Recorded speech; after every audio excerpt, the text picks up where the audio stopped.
To it? Hi, how are you? I'm very good. How are you? I'm good. Okay. I'm just gonna ask you a few questions. Okay. Just answer to the best of your ability. Okay. Yeah, Great. I will. So, what is addiction? Well, you see, like the dictionary has its own definition, right? So addiction for the dictionary is it's the fact or condition of being addicted to a particular substance, you know, or activity. That's what the dictionary says. Okay. Yeah. So, what does addiction mean to you? So I'm glad you asked because with addiction, like I think addiction and the dictionary, they have like a pretty good, thing going on. But what I think is, like addiction is like it's pretty much a choice, I think.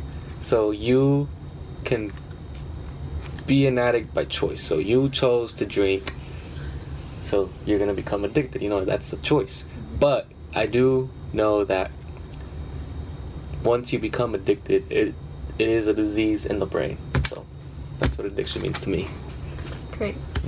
What did you think addiction was in the beginning, and what is your perspective now?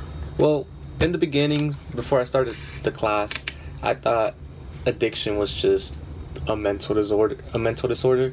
So pretty much just like someone who just really can't control himself, like, mind over matter. That was pretty much addiction at the beginning, but now I do understand that addiction is a real disease. Who is affected by addiction? Well, you see, everyone is affected by addiction. Like, I can be affected by addiction, you can be affected to addiction, everyone. But according to a study in 2009 from National Surveys on Drugs and Health, whites are more affected by alcohol than follows of blacks and then Hispanics, right? And the reason for this is because cultural stereotypes. So for me, my family, they influenced me to start drinking since I was 15, right? My dad's all like, come on, son, let's take a beer. So I did, like, I was like, I have to. Everyone else, my uncles, everyone else is doing. So yeah, it's cultural stereotypes that come for, like, cultures, yeah. If everyone is affected, what's wrong with the brain? So, there's nothing with the brain, honestly. So the brain is perfect, It's like, helps you move, the brain is amazing. But what does change with the brain is, like, you use the same substance over and over again, and eventually it's going to change the brain structure, It changes it by, like, the brain becomes dependent on the dopamine surge, and then the brain gets the dopamine surge, and it's like, oh, I like it, so I want more.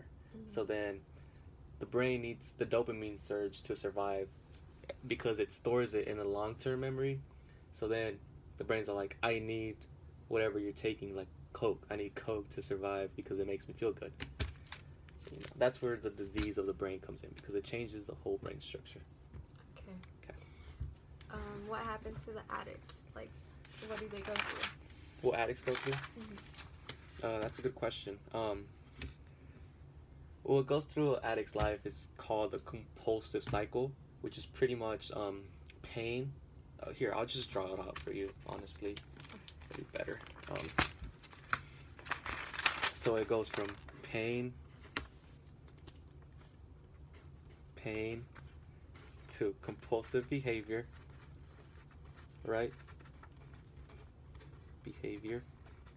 Then from compulsive behavior comes relief. Compulsive behavior meaning you're taking the Coke, right? Yeah. So once you take the Coke, you can forget about everything. That's where relief comes from. And then from relief comes the negative consequences. So like, oh snap, I just took Coke. Like, I shouldn't have done that. My brain structure is messing up. That's negative consequences. Then from negative consequences comes guilt and shame. And because one feels guilt and shame, the cycle continues to pain, you wanting to do it all over again. So it's a never-ending cycle. It's a never-ending cycle, pretty much. Okay.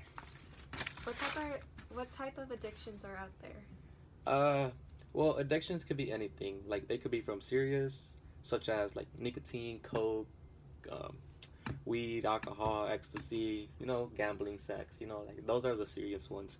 There's also less serious, which, like, I mean, they're not less serious because they're still addictions, but like sugar, laughing could be an addiction, sleeping. There's so many more, Addictions are everywhere.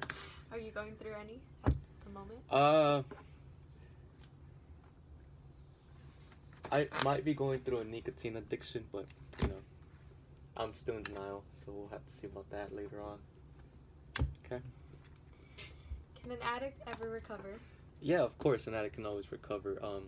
There's this program called Double A. I don't know if you've heard about it. I have, Okay. but what's the process like? Well, the process they do is called like a 12 steps to recovery, which are pretty much like responsibility, courage, commitment, self-discipline, honesty, willingness, faith, integrity, service, open-mindedness, humility, and perseverance. Those are 12 steps that like they use to get people to recover. So in order to recover, you have to go through every single one of those steps and truly, dedicate yourself.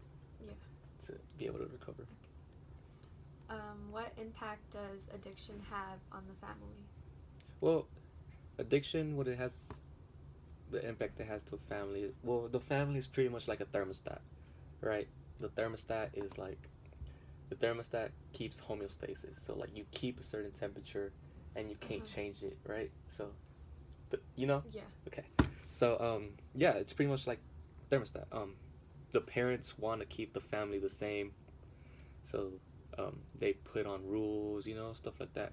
But whenever an addict comes in, they control the whole family. So they are the power. So like if the addict says something, the parents are gonna do whatever the addict says to keep them happy. And yeah, it just destroys the hierarchy of the parents, pretty much. So it destroys the whole family, pretty much. Overall, what did you learn in this class? Overall, what I learned in this class was that addiction is a disease, and that there should be more treatment centers for addicts, such as Double A, and like addict people are just normal people that are just going through a disease, just like like diabetes or like any other disease. Yeah, that's what I learned.